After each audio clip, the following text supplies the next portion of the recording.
Welcome to the Senior Safety Advice Podcast, your trusted source for expert guidance on aging safely and independently. Whether you're a caregiver, a family member, or a senior looking to stay secure at home and beyond, we've got you covered. From fall prevention and home modifications to financial safety and scam awareness, we provide practical tips to help you or your loved ones live with confidence. Tune in and empower yourself with the knowledge you need to navigate the challenges of aging. Let's make safety simple. Hey everyone, welcome back to the Senior Safety Advice Podcast. I am your host, Esther Kane, and this is episode number 9. In this episode, we're going to be talking about top assistive devices for seniors in 2024 and in 2025. From what I see, we're going to be there very soon. There are so many wonderful gadgets and tools that are available to us now that were not available even 10 years ago. So I think we're very fortunate to be growing older in this time frame. And it's going to be amazing to see what's going to happen 10, 15, 20 years from now. But I want to be talking about 4 different categories of topics, of products. One is mobility aids. Another one are daily living aids, technology, of course, and health monitoring devices. So let's start off with mobility aids, because I know as older adults get older and older, some of them have a great need for a good mobility device. And there are so many great tools now that can help to keep seniors even more independent. I just saw a video not too long ago about a chef who I believe he suffered a stroke.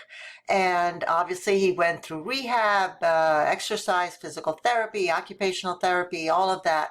And he could do quite a bit, but what he could not do was stand for long periods of time, and he could not move or walk without the use of crutches. So what they did, or what he did, I don't know if it was his own restaurant, but he outfitted the kitchen with a seat that hung from the ceiling. It was on a on a track. Sorry, not rack. He was on a track. The seat was on a track. So he went from his crutches onto the seat, and then he was able to maneuver around the kitchen with this seat as if he was just walking. I mean, it was really quite an amazing tool, and it brought him back to work. It made his life purposeful, and it allowed him to do what he needed to do with the disability that he had from the stroke, if that was a stroke. But tools like that can help keep you independent longer, and at the end of the day, a more fulfilling life. So some of the tools that are available now that I'd like for you to consider are some of the very lightweight wheelchairs that are available. And the reason that a lightweight wheelchair is so important is simply because it's so much easier for the other person, not yourself if you need the wheelchair, but for the other person to lift that chair and put it into the trunk of a car or inside a car. Now, there are tools also that you can put in the trunk that can help to lift the chair for you. But a lightweight chair is so much easier to manage and handle for just about anybody. And then some of them also coming up with smart capabilities like GPS and fall detection. But one wheelchair that I want you to consider is called GoZeen.com, and that's G-O-Z as in zebra, E-E-N as in Nancy. And GoZeen.com is this amazing product that is a cross between a walker and a wheelchair. And what I love about it is that it sits behind you so that you have the seat whenever you need it. The arm rests that come out, if you want to use it as a walker, or when you can use it as a walker, the arm rests come down, and they also are, of course, a little, behind there, coming to you from behind you so that it forces you to stand up a little straighter than if the walker is in front of you. On top of that, this walker goes up and down, so if you were to remain seated, you can raise the seat so that you're at eye level with everyone else who is standing. It's a wonderful product, and it turns on a dime. You don't have to make a big circle to turn around like you do with most wheelchairs. It's a wonderful product. So I encourage you that if you need to use a wheelchair, and especially if you have to use a wheelchair, but you can still walk, even if it's short distances, I would definitely look into gozine.com.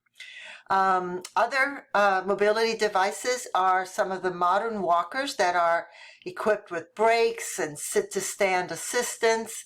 They have pedometers and lights for nighttime safety.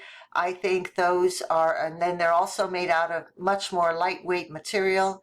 There are also some wonderful innovative canes that have a shock absorption, LED lighting. They're retractable for when you don't need it, or you come across to a restaurant or anything and you just want to put it away. And then smart sensors are being integrated into some of these these canes to detect obstacles. So I think it's only going to become more and more full of features. There's going to be more and more features added to a lot of these products simply because the technology is there. Mobility scooters, I was just talking to someone this morning about scooters. So mobility scooters, of course, come available for indoor, outdoor use, and they have everything from speed control, emergency brakes. You can do just about anything you can to a mobility scooter. It's almost like a one-person golf cart type of a thing that you can transport items with much easier. I see a lot more scooters being used in grocery stores these days. So I think that's a wonderful mobility aid. And then there's transfer aids, which are really very helpful for older adults who can manage to transfer themselves from the bed to a wheelchair, from a wheelchair to a sofa, from a wheelchair to a commode.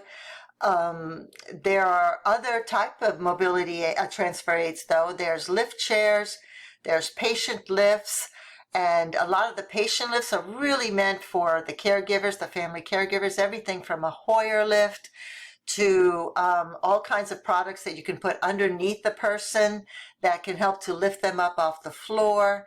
There are so many of them nowadays. So I encourage you to go to Bing or whatever search engine you like to use and just type in transfer aids for seniors, and you'll find that there are so many different options. And of course, choose the one that can fit your budget and that can fit your space.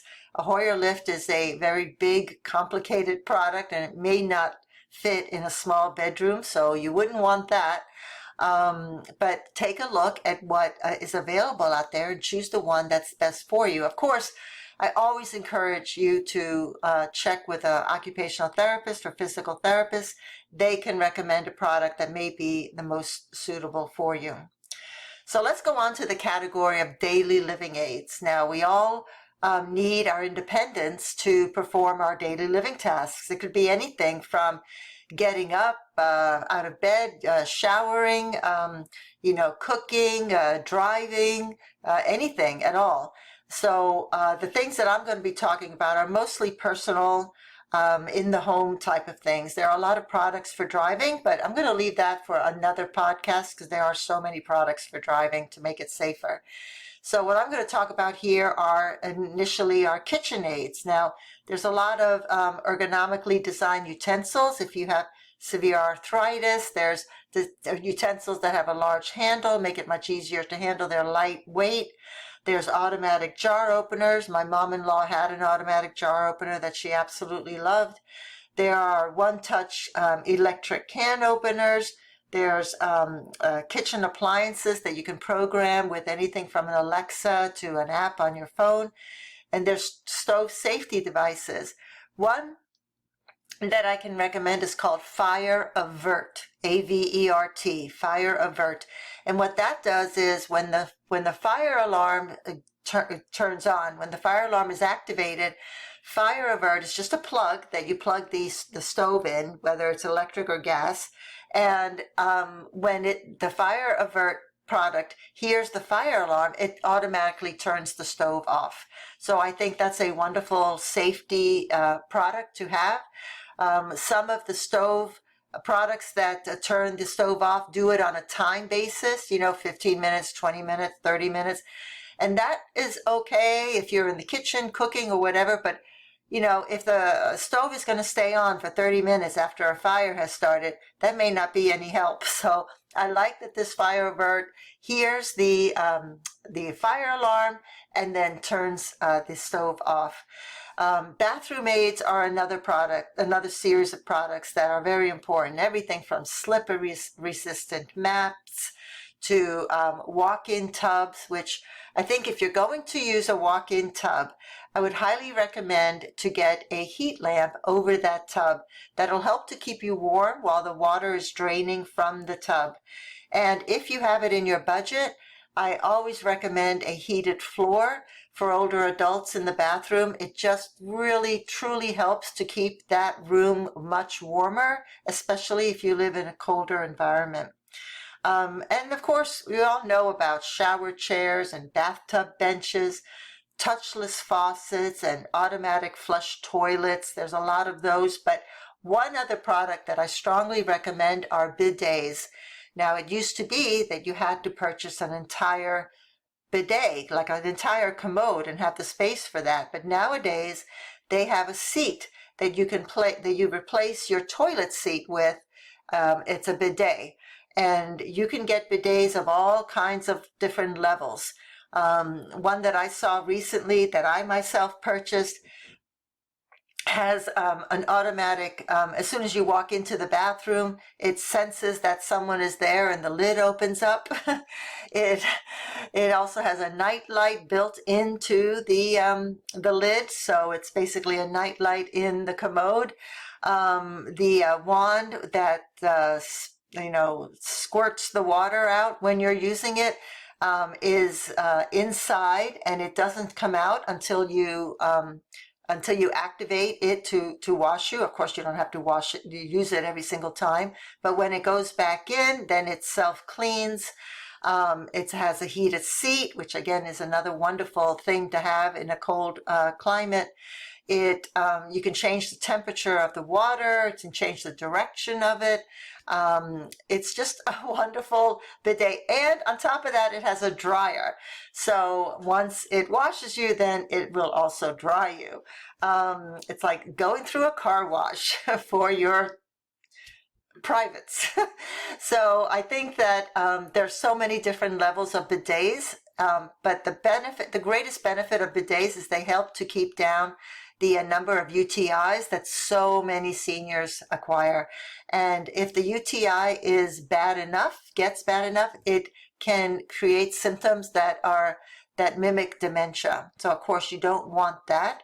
So be very careful about that and consider getting a bidet. I know they're a little expensive, but it would be wonderful for the family to get together and get enough funds together to buy that for mom, dad, grandma, grandpa, whatever.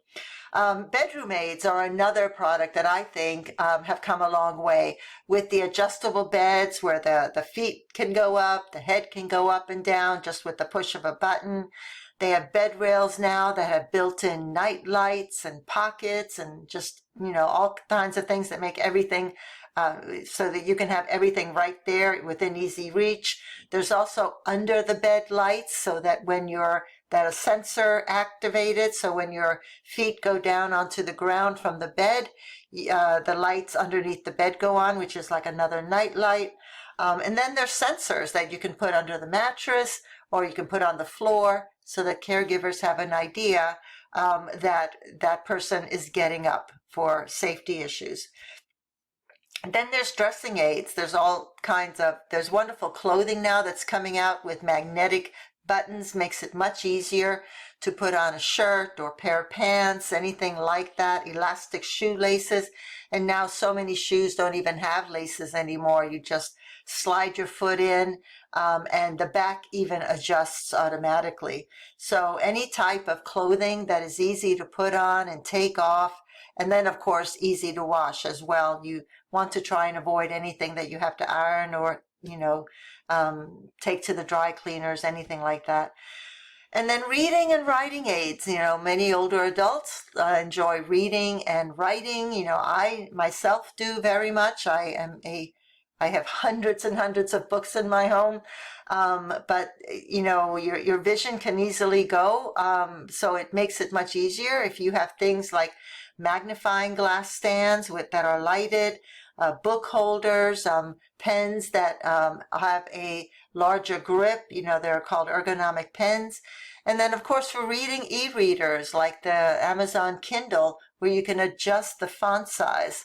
A friend of mine was just telling me the other day how someone had gifted her a book, and she's reading this book, but she's so used to reading books on her Kindle that she found the print very small, and she was laughing, saying, I wanted to go with my fingers to increase the font on the book, but of course she couldn't. So she ended up reading it with a large magnifying glass, because her vision wasn't as good as it once was. Technology is the next topic that next category we're going to go over. And one of my favorite things that I like to talk about is Alexa and Google Home devices. Now, I prefer the Alexa device simply because it has more skills, more features than the Google Home. But both of them do a lot of the same. Say, if you just want something that is simple, that can play music and you can communicate with, use as a communication tool, then you can use either one.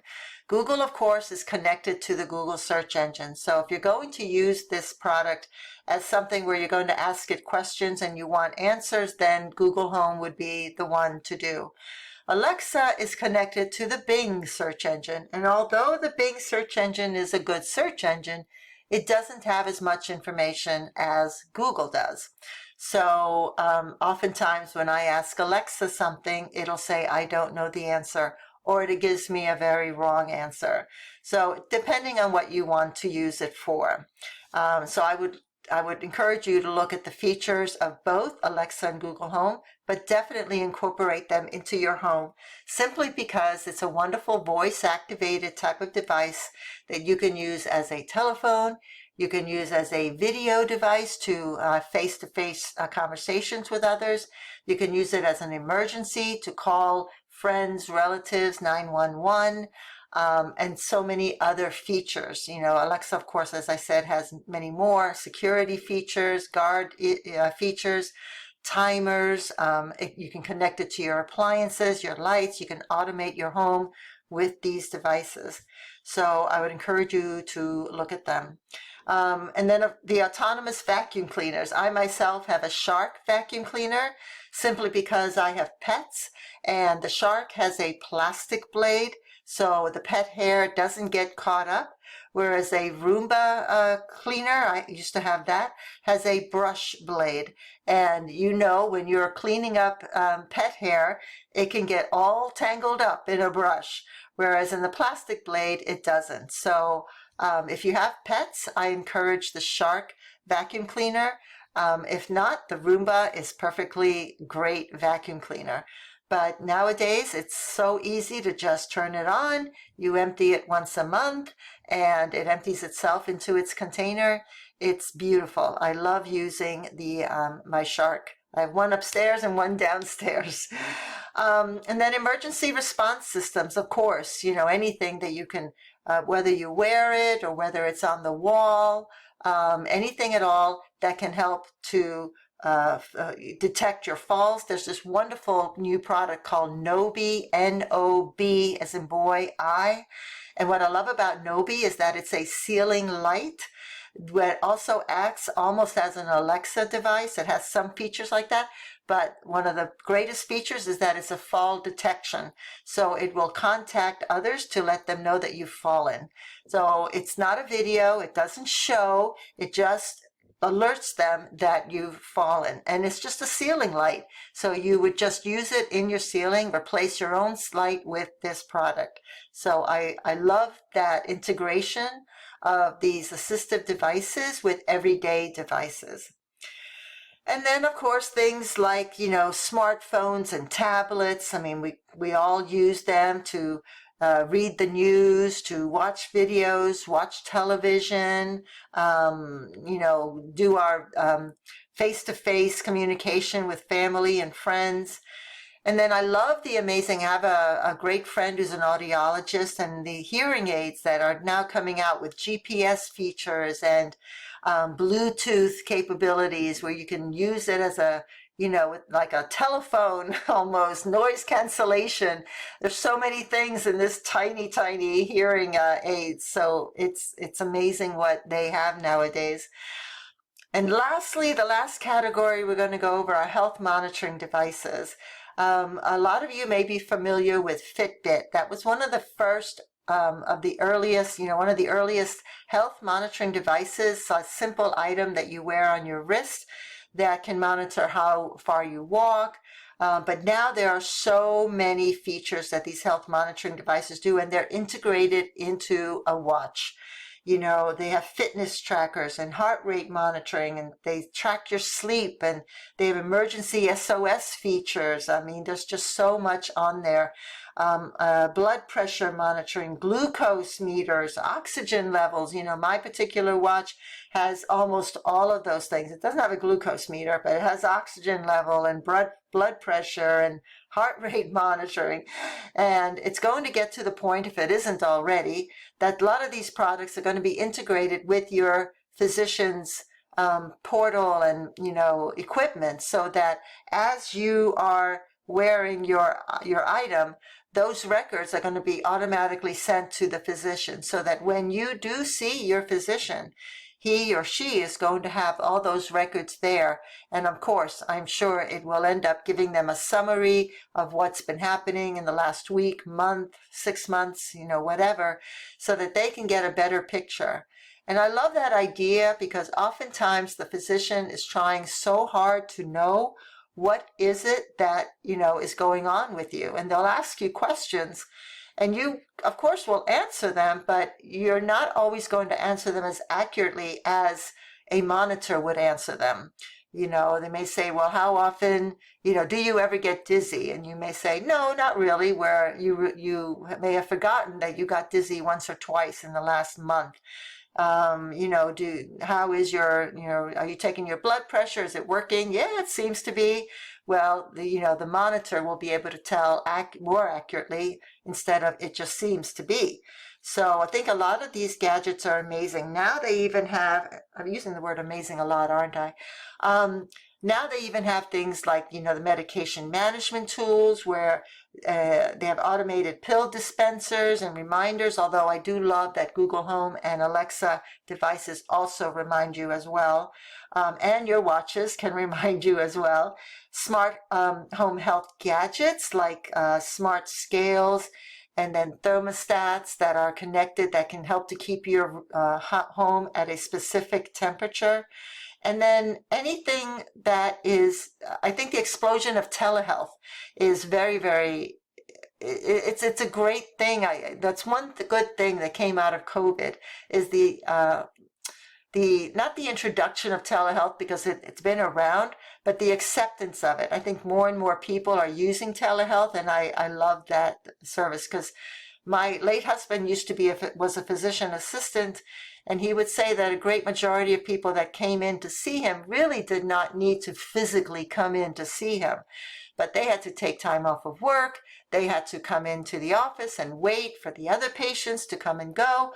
Whereas, a telehealth consultation would have sufficed, and he would have been able to give them what they needed via that telehealth conversation. So I think that it's wonderful that that is happening. And of course, if the physician thinks that you need more than that consultation over the video or phone meeting, of course they're going to ask you to come in. At least if they're a good physician, they'll do that. So again, there are wonderful devices that are coming out, and more coming out every day. I can barely keep up with everything that is coming out for older adults. So I say take advantage of them. Always check in to see what is coming up. There's a great website called trendhunter.com, and it has some really cool tools in there. It's all about new gadgets that are coming out, new products, and it's mostly for, I think it's mostly for investors, people looking to see, and inventors, showcasing their products, and then investors looking to see what to invest in, the next latest, greatest item out there. But what I like about it is that it gives me an idea of what's coming around the corner. What are people working on in order to help make lives of older adults safer, to help them stay more independent for as long as possible, and to be able to age in place in their home. I think that everyone wants that as we all grow older. All right, I want to thank you so much. Subscribe to our podcast, our YouTube channel, if you're watching this on YouTube, and we will see you next time. Thanks very much. That's it for today's episode of the Senior Safety Advice Podcast, helping you and your loved ones stay safe, independent, and informed. If you found this episode helpful, be sure to subscribe and share it with others who could benefit. For more expert tips and resources, visit seniorsafetyadvice.com. And remember, staying safe starts with staying informed. Until next time, take care and stay safe.